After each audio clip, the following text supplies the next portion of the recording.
নমস্কার বন্ধুরা, বিনিয়োগ পাঠশালা চ্যানেলে আপনাদের সকলকে স্বাগত জানাই। আজকের ভিডিওর টপিক, এই মার্কেট কারেকশনে এসআইপি বন্ধ করে দেব নাকি চালিয়ে যাব, বাজার পতনের সময় কি করবেন। তাহলে চলুন ভিডিওটি শুরু করা যাক। তবে ভিডিও শুরুর আগে বলে রাখি, এই ভিডিওটি কোনো ইনভেস্টমেন্ট টিপস নয়। আমি ভিডিওটি সম্পূর্ণ একটা এডুকেশনাল পারপাসে বানিয়েছি। তো আপনারা আপনাদের নিজেদের রিসার্চ করে তারপরেই ইনভেস্টমেন্টের কথা ভাববেন। তাহলে প্রথমেই বলি, বাজার পড়ছে, আমরা প্রতিদিন শুনি মার্কেট ক্র্যাশ করেছে, শেয়ারের দাম কমছে, শেয়ারের দাম মনে হয় জিরো হয়ে যাবে, বা আমার মিউচুয়াল ফান্ড পোর্টফোলিও কমতে কমতে হয়তো জিরো হয়ে যাবে। সবার মনেই এইরকম একটা চিন্তা ভাবনা হচ্ছে এবং সবাই একটা আতঙ্কিত হয়ে এসআইপি বন্ধ করে দেওয়ার কথাও ভাবছেন। কিন্তু এটা কি সঠিক সিদ্ধান্ত, নাকি এই সময়টাতে এসআইপি চালিয়ে যাওয়া উচিত? এই ভিডিওতে আমি এটাই ব্যাখ্যা করব যে বাজারের পতনের এসআইপি চালিয়ে যাওয়ার কৌশল এবং দীর্ঘমেয়াদে কিভাবে আপনি বড় মুনাফা অর্জন করতে পারবেন। তাহলে ভিডিওটা শেষ অবধি দেখবেন এবং তারপরে জানতে পারবেন যে আপনি আপনার এসআইপি এখন বন্ধ করবেন না চালিয়ে যাবেন। তাহলে প্রথম পার্টে বলছি যে হোয়াই ইজ মার্কেট ফলিং। বর্তমানে বাজার পতনের কিছু কারণ আছে, যেমন অর্থনৈতিক মন্দা, হাই ইনফ্লেশন এবং জিডিপি গ্রোথ রেটের স্লো হয়ে যাওয়ার কারণে আমাদের বর্তমানের ইকোনমি একটা সাইক্লিক্যাল ডাউন টার্নের মধ্যে দিয়ে যাচ্ছে। বিদেশি বিনিয়োগকারীরা বাজার থেকে ক্রমশ সেল করছেন। সেপ্টেম্বর 2024-এর পর থেকে ফরেন ইনভেস্টররা অলরেডি $24 বিলিয়ন আমাদের ভারত থেকে তারা এক্সিট করে দিয়েছে। তারা ভারত থেকে এফআইআই সেলিং করে চায়না এবং ইউএসএ এবং আদার এমার্জিং মার্কেটে তারা ইনভেস্ট করছে, যেখানে মার্কেটে তাদের মনে হচ্ছে যে ভ্যালুয়েশন অনেকটা রিজনেবল ভারতের তুলনায়। আবার ইন্টারন্যাশনাল মার্কেটে কি হচ্ছে, বিভিন্ন রকমের আনসার্টেনটি বাড়ছে। ডোনাল্ড ট্রাম্প আমেরিকার প্রেসিডেন্ট হওয়ার পর থেকেই একটা যে ট্যারিফ হওয়ার যে একটা সম্ভাবনা, এবং সে হাই ট্যারিফের জন্য গ্লোবাল ট্রেড অনেকটাই ডিসরাপ্ট হতে পারে, এইরকম ধারণার জন্যই মার্কেট অনেকটা কারেক্ট করছে। ভারতে কর্পোরেট আর্নিংস অনেকটাই কমে গেছে।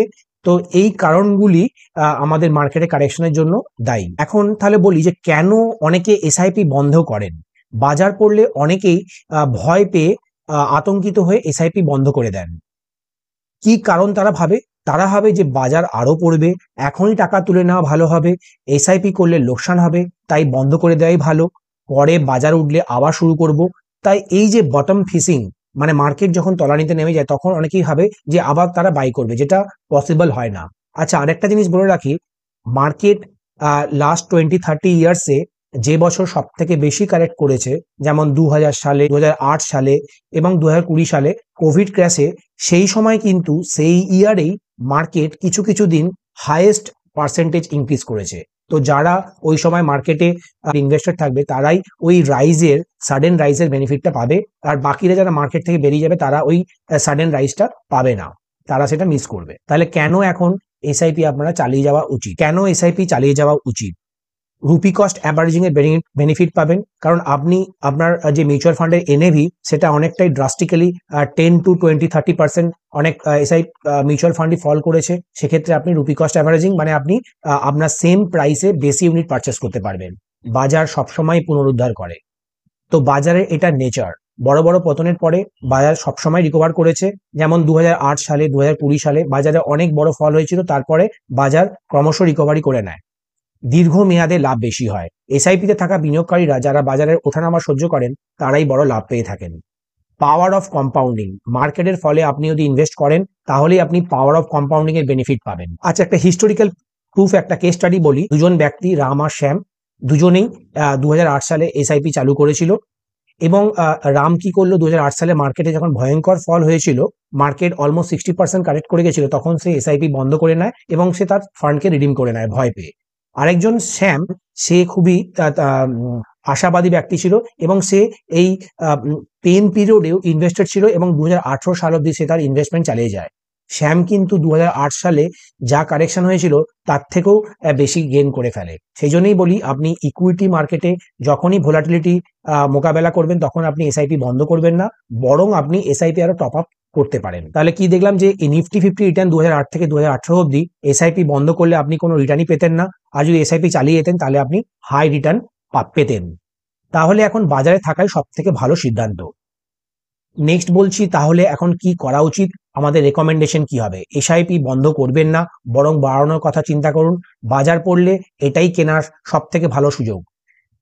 আমরা ওভারঅল মার্কেটে দেখেছি, যখনই কোনো জিনিসের দাম সস্তা হয়ে যায়, মানে মার্কেটে যখন সেলস চলে, তখন লোক বেশি বেশি করে জিনিসপত্র কেনে। কিন্তু শেয়ার মার্কেটে কি হয়, যখনই শেয়ার বাজার পড়ে, মানুষ তখন কেনার বদলে ভয় পেয়ে বিক্রি করে দেয়। এটা একটা হিউম্যান সাইকোলজি। আপনার বিনিয়োগের লক্ষ্য এবং সময়কাল ভুলবেন না। আপনি যেটা ফিউচারে গোল নিয়ে ইনভেস্টমেন্ট শুরু করেছিলেন, সেই ইনভেস্টমেন্ট গোলের কথা মাথায় রেখে আপনার ইনভেস্টমেন্টকে কন্টিনিউ রাখুন। আপনার কাছে যদি 5 থেকে 10 বছরের ইনভেস্টমেন্ট হরাইজন থাকে, তাহলে আপনার ইনভেস্টমেন্ট আপনি নিঃসংকোচে চালিয়ে যেতে পারেন। তবে কিছু কন্ডিশন আছে। খুব শিগগিরই টাকা লাগাবেন না। আপনি স্ট্যাগার্ড ওয়েতে ইনভেস্ট করুন এবং রিস্ক সহ্য ক্ষমতা আপনার যতটা আছে, আপনি যত টাকার রিস্ক নিয়ে আপনি রাত্রি শান্তিতে ঘুমোতে পারবেন, সেই ধরনের ইনভেস্টমেন্ট ক্যাপিটালই আপনি মার্কেটে ডিপ্লয় করুন। আর বাকি টাকা আপনি সেফ জায়গায়, যেমন ব্যাংকে বা পোস্ট অফিসে রাখতে পারেন। ভিডিওর একদম কনক্লুশনে চলে এসেছি। তাহলে বাজার পড়লে এসআইপি বন্ধ করবেন না, বরং এটাকেই সুযোগ হিসেবে দেখুন। এটা আপনার গোল্ডেন অপরচুনিটি। আপনার নেক্সট ডিকেডে একটা যে বুল রান আসতে চলেছে, সেই বুল রানে যদি আপনি পার্টিসিপেট করতে চান, তাহলে এখনই আপনার ইনভেস্ট করার জন্য আইডিয়াল টাইম। তাহলে এসআইপি কি চালিয়ে যাবেন নাকি বন্ধ করবেন? কমেন্টে জানাবেন। ভিডিওটি যদি ভালো লাগে, তাহলে লাইক, শেয়ার এবং চ্যানেলটিকে সাবস্ক্রাইব করতে ভুলবেন না। বন্ধুরা ভালো থাকবেন। নমস্কার। জয় হিন্দ।